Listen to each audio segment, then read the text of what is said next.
เลยกันตรวจเลยกันตรวจกันยืนตรงพร้อมเตรียมตัวเตรียมมือมีอยู่2 ทีมผู้ชายกับผู้หญิงจะรู้ว่าคนชนะผู้หญิงหรือผู้ชายพร้อมนะเตรียมตัว1 2 3ไปแล้วเดินไปแล้วตัวนักเดินผู้ได้ดูการตู้นะการตู้3ดูหน้าการตู้นะครับ2 1การตู้ไอ้ผมไม่มีตู้ไม่ต้องตรงนี้ไม่มีให้มาตรงนี้นะมาแล้วมาเราตรงนะครับ2 ครับ2 ครับชื่อตองพร้อมเป็นตัว1 2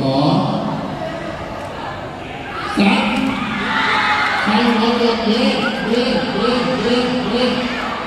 รเป็นคนเดินใครเดินรอบนะครับ